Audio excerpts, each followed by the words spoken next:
Hola, ¿qué tal? Buenos días. Mi nombre es Judith Hernández, soy psicóloga y también soy voluntaria de Centros de Integración Juvenil del Estado de Colima. Como cada semana, pues les voy a compartir un nuevo tema y el día de hoy les voy a hablar sobre el síndrome de Tourette. Algunas personas tal vez ya lo ubiquen más o menos o tengan una idea a qué me refiero y tal vez otros no. Pero pues la idea es que vengan aquí y lo conozcan sus características y de qué forma les puede servir a ustedes esta información. Pues en algún momento de su vida tal vez se van a atravesar con alguna persona que tenga este síndrome y es importante que aprendan a ser empáticos y de igual forma si en algún momento de su vida su hijo o hija llega a presentar estas características o estos síntomas, pues que le presten la mayor atención posible y de ser así, pues acudan con un especialista para que pues les haga una valoración y un diagnóstico eficaz y correcto sobre lo que está pasando. Entonces, pues primero que nada debemos entender que el trastorno de Tourette pues es un trastorno neurológico que se manifiesta primero que nada en la infancia o en la adolescencia antes de los 18 años y que se caracteriza por muchos tics motores y fónicos que perduran durante más de un año. Es decir, aquí hay una característica importante, que es decir, que perduran durante un año. Los primeros síntomas pues son movimientos involuntarios de la cara, de los brazos, de los miembros y del torso. Tanto los tics motores como los tics vocales pues pueden ser de uno o más. Y también es importante recalcar que pueden no ser de forma simultánea. Estos, tanto los motores como los vocales. Estos tics pues son frecuentes, repetitivos y rápidos. Es por ello que a veces pueden ocasionar mucha inquietud, frustración o desespero porque probablemente las otras personas no ubiquen, no conozcan que alguna persona o la persona que está haciendo estos movimientos involuntarios no lo hace de manera pues a propósito o voluntaria, sino todo lo contrario, pues se debe al trastorno que tiene o que presenta. Otros tics que se presentan de manera facial pues son el parpadeo, la contracción en la nariz, las muecas y también pues pueden reemplazarse por otros. El problema pues no es atribuible a los efectos fisiológicos de alguna sustancia o de otra afección médica. Es importante también tener en cuenta que es posible que los tics se acentúen o disminuyan con frecuencia, pero persistieron durante al menos un año. Entonces hay que tomar en cuenta esta parte. Y algo que quiero compartirles es que dentro de este trastorno hay una amplia clasificación de tics. Es decir, algunos de los tics motores son simples, como lo son movimientos repetidos, rápidos y no rítmicos. Algunos de ellos son el sacudir la cabeza, el pestañear, el encoger los hombros, el tensar los músculos abdominales, también el sacudir los brazos. En fin, hay varios tics que pueden presentar y que los conocen hasta el momento. Algunos de ellos que son más complejos, pues son los movimientos que suelen ser más lentos y que probablemente pueden parecer intencionados a simple vista, que es lo que les acaba de comentar. Tocar, dar golpecillos, el rebotar, ponerse en cuclillas, dar zancadas, saltar o también hacer gestos obscenos, pues pueden ser algunos de ellos. Dentro de los ejemplos de tics vocales que tenemos, pues son los sonidos o ruidos repetitivos que a menudo pueden ser sin sentido, es decir, un niño puede estar en una clase o en alguna actividad y se está dando el tema, la charla, la maestra habla y él comienza a tener estos movimientos o estos tics vocales involuntarios y comienza a olfatear, a toser, a escupir, a gruñir, a hacer ruidos de animales, a rechinar, a gritar, a resoplar. Y probablemente quien no conozca, o tal vez si la maestra no tiene el conocimiento de lo que está pasando con el niño, pues puede verlo como una falta de educación, como un niño irreverente, grosero. Y también hay tics vocales complejos como lo son, pues decir sílabas, palabras o frases como cállate la boca, basta. También el repetir constantemente obscenidades, esta parte de repetir sus propias palabras o repetir las palabras de otros, que es la ecolalia. Si nosotros conocemos un poquito de lo que es este trastorno, pues nos vamos a dar cuenta y vamos a poder actuar de mejor manera cuando se nos presente una situación así. ¿Por qué? Porque aparte del trastorno que está presentando este niño o adolescente o adulto, pues hay otras afecciones que son coexistentes con este mismo. Es decir, pueden ser afecciones neuropsiquiátricas o del neurodesarrollo. Y algunas de ellas pueden estar presentes mucho antes de que se haya iniciado con los tics. Si bien pues los tics son los principales síntomas, estas otras afecciones coexistentes pues pueden causar también muchos problemas o inconvenientes y malestares en la persona. Entonces, imagínense la importancia que tiene de tratarlos, de asistir al psicólogo, de psicoeducarnos para pues no afectar o dañar más la integridad de las personas y no provocar un daño psicológico, porque probablemente el niño o niña que tenga estos trastornos puede sufrir de bullying. Entonces su autoestima y sus emociones pueden estar muy decaídas hasta cierto punto. Además, hay que tener en cuenta que los tics solamente son la punta del iceberg, es decir, debajo de este iceberg hay muchas otras cosas que están presentes, como lo acaba de decir, los trastornos, la ansiedad, las emociones ambivalentes. Entonces, es importante que trabajemos todo esto también en terapia con los niños o adolescentes. Algunos de ellos que son los más frecuentes o los que se pueden relacionar con el síndrome de Tourette, pues son los trastornos por déficit de atención con hiperactividad, que son problemas de concentración, hiperactividad y control de impulsos. También los trastornos de conducta obsesiva compulsiva, que son pensamientos intrusivos, no deseados, repetitivos, conductas repetitivas como el tener ordenados de tal modo, de tal color, en tal lugar. Problemas de conducta o de comportamiento, pues también es otra afección coexistente y en esta se caracteriza por la agresividad, la furia, actitud desafiante y de oposición o conductas socialmente inapropiadas. Los trastornos del sueño, la dificultad para conciliar el sueño o permanecer despierto, también son otros de los trastornos que se relacionan entre sí. La ansiedad, que yo creo que es lo que más se puede dar dentro de este trastorno por la dificultad que tiene la persona para adaptarse, pues es una preocupación o temor excesivo de las personas que incluye timidez extrema y ansiedad por separación.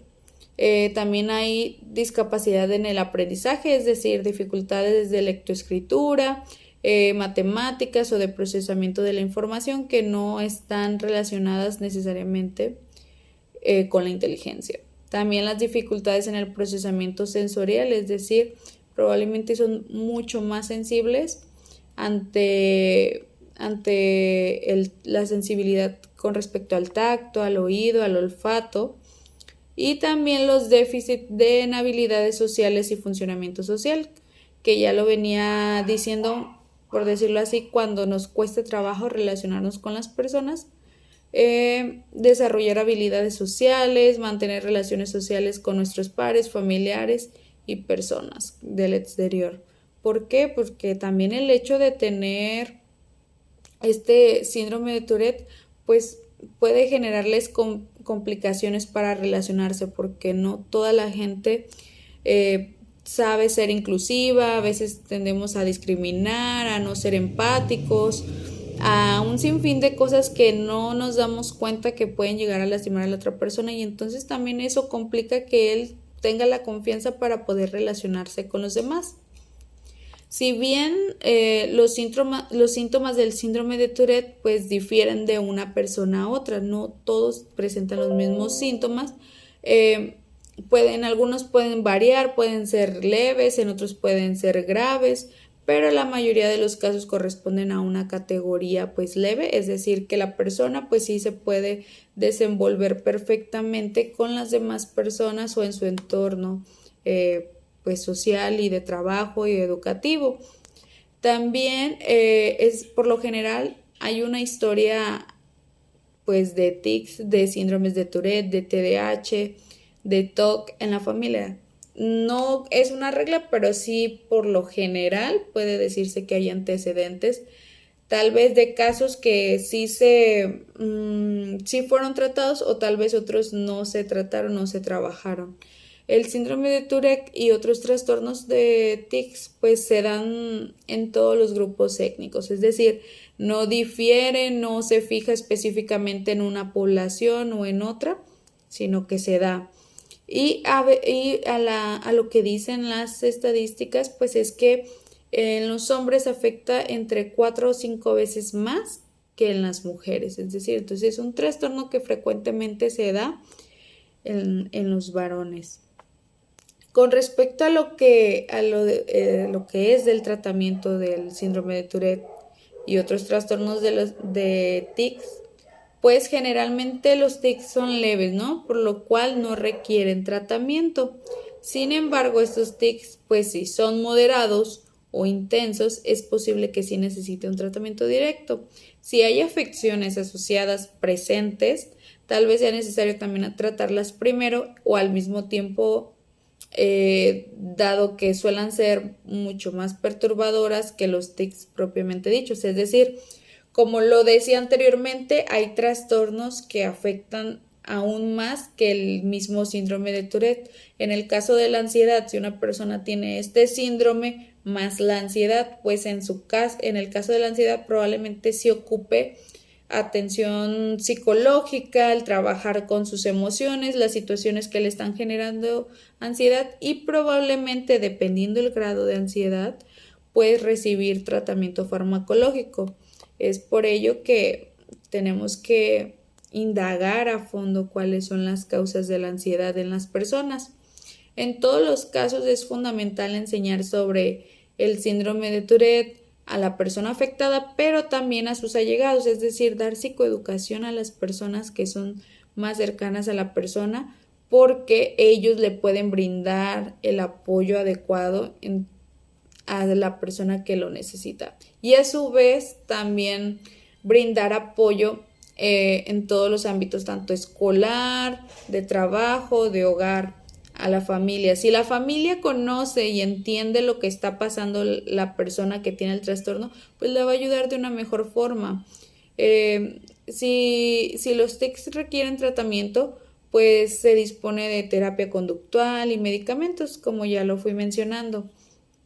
Entonces, es importante que en las escuelas se conozca al respecto sobre estos trastornos, porque muchas veces, como les decía, si un niño está en clases y empieza a tener estos tics vocales o motores, pues probablemente va a ser un niño que se considere como un niño problema. ¿Por qué?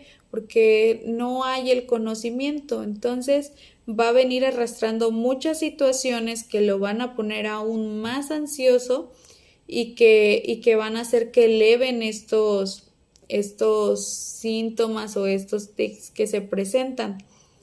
Pero si por el contrario enseñamos a los niños del grupo a trabajar con su compañero, a generar herramientas que le permitan al niño desenvolverse de forma efectiva o más eficaz dentro del grupo, pues el niño se va a sentir acogido, el niño no se va a sentir como alguien extraño, alguien raro, va a sentir esa inclusión que hay con él, y además pues va a permitir que sean una escuela inclusiva en la que no se discrimina a los niños y también como padres pues la seguridad y la confianza de que sus hijos son atendidos de la mejor manera. Entonces, cuando hablamos de que debe de haber un tratamiento, pues debe de ser integral, debe abarcar todas las áreas, pero también al momento de brindar la información a los papás para que entiendan más el contexto por lo que está pasando su hijo, pues tener nosotros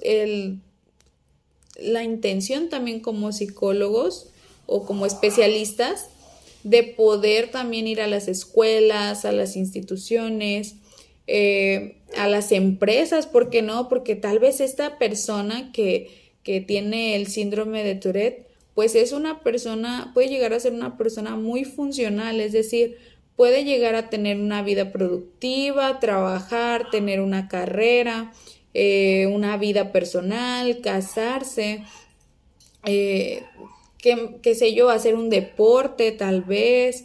Entonces, no es una incapacidad, porque hasta cierto punto, dentro de la terapia, si nosotros enseñamos al niño o la niña a trabajar con su trastorno o su síndrome de Tourette, pues va a buscar y nosotros como especialistas le vamos a dar las herramientas necesarias que le permitan de alguna manera desenvolverse mejor.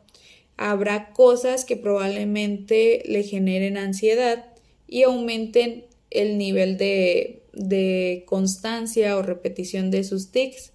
Pero si buscamos identificar esos puntos que le están generando ansiedad o mayor estresor a la persona, pues le van a servir para disminuir. Con esto, pues estamos hablando de que son temas que muchas veces se desconoce y a veces incluso los normalizamos de manera positiva o negativa y creemos que estos niños pues como les decía están siendo majaderos, están siendo groseros y que tal vez no están recibiendo una buena educación o muchas veces los papás consideran o los que están a su alrededor, sus cuidadores, consideran que los están provocando, que solamente quieren llamar la atención, que no es cierto, que no lo provocan ellos mismos. Y es ahí donde por eso les explicaba que primero se debe de hacer una valoración antes de dar un diagnóstico. Si a partir de lo que se cuenta en la historia y de las pruebas o los materiales que utilice el especialista para dar el diagnóstico, se dice que hay un trastorno de Tourette, pues a tratar de buscar la mayor ayuda posible, tanto con las personas que nos rodean como con los especialistas. Y lo mejor es que no afecta como tal o algún órgano, la persona es sana, la persona que tiene este síndrome de Tourette físicamente no tiene ninguna complicación, salvo por los movimientos involuntarios. Entonces, pues eso era lo que les quería compartir el día de hoy. Se me hizo un tema bien interesante, donde aprendemos bastante de estos niños, de estos adolescentes o adultos que están pasando por esta situación y sobre todo que vean que no son los únicos, que probablemente hay más personas que tengan este trastorno y que no lo saben, pero la cuestión aquí es que no los aislemos, no los discriminemos, al contrario, que generemos inclusión en ellos, que seamos empáticos y que veamos, hacerles entender a ellos que no son los únicos. Cuando nosotros ayudamos a estas personas con trastornos y les enseñamos que no son los únicos que están viviendo una situación particular, probablemente su nivel de ansiedad disminuya porque van a entender que hay más personas. Entonces, pues espero les haya gustado bastante el video de hoy. Y si tienen alguna duda, pues me pueden preguntar también. Fue un gusto estar con ustedes y pues nos vemos la siguiente semana. Bye.